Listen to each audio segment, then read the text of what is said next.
Aujourd'hui, qu'est-ce que c'est que l'accompagnement? C'est la complémentarité de ce que la personne ne peut pas porter ou faire, mais pas de décider à la place de la personne. Donc aujourd'hui, l'enjeu que peut porter l'accompagnement, c'est, sans se substituer à la décision, c'est d'être un acteur qui va faciliter et agir pour que la personne soit dans la vraie vie. L'UGCAM Bourgogne-Franche-Comté est une UGCAM qui a la particularité d'accompagner du handicap depuis la petite enfance jusqu'au grand âge et sur des types de handicap extrêmement différents.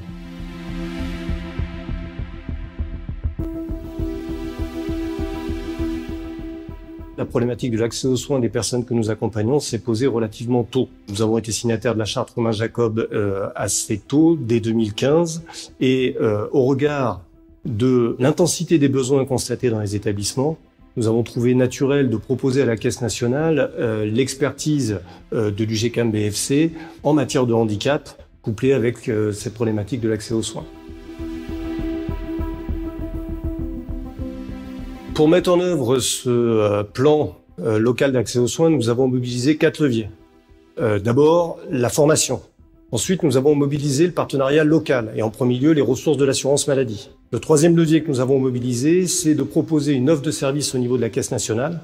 Pour ce faire, la Caisse nationale nous a demandé de piloter un groupe dédié à l'offre de service à l'assurance maladie en matière de handicap.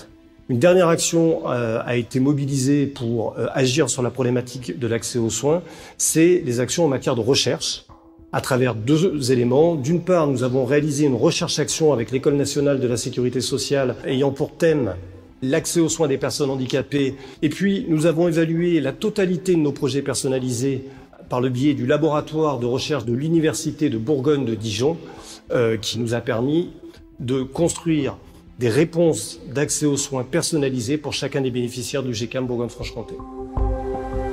Je suis très heureuse de vous rencontrer et d'être ici avec Pascal Jacob, avec qui on partage beaucoup de choses et de convictions, notamment sur l'accès aux soins pour vous. Et l'enjeu aujourd'hui qui nous est offert grâce à la signature de la charte de Romain Jacob, c'est d'abord de reconnaître dans la personne vivant avec un handicap un expert, le meilleur expert de son handicap. Et aussi avec un autre élément fort, c'est son expérience de vivre avec. Cette reconnaissance doit faire de la personne qui recherche la santé et qui recherche la vraie vie, quelqu'un qui doit être bien sûr accompagné, bien sûr soigné, mais responsable aussi de sa santé.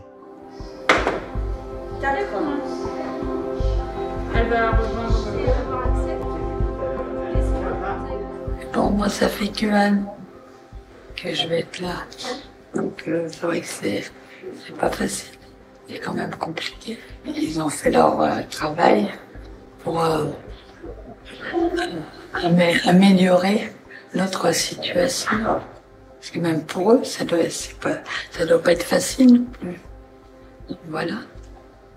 Et moi, tant que j'arrive à faire les choses moi-même, je le fais. Et si j'y arrive pas, je les appelle et ils viennent m'aider.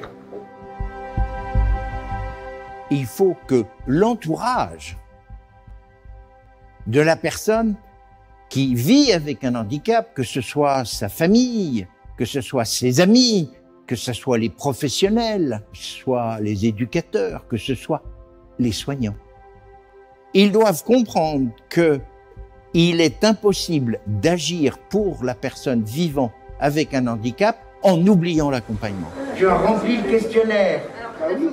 Alors, comment ça s'est passé? Et j'ai rempli le questionnaire parce que c'était toi.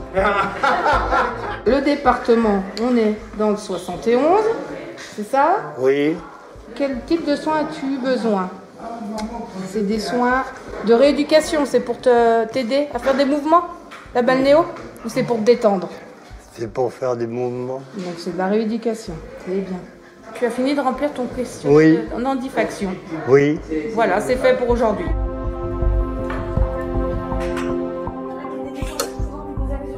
L'UGCAM a été un pilier dans le soutien.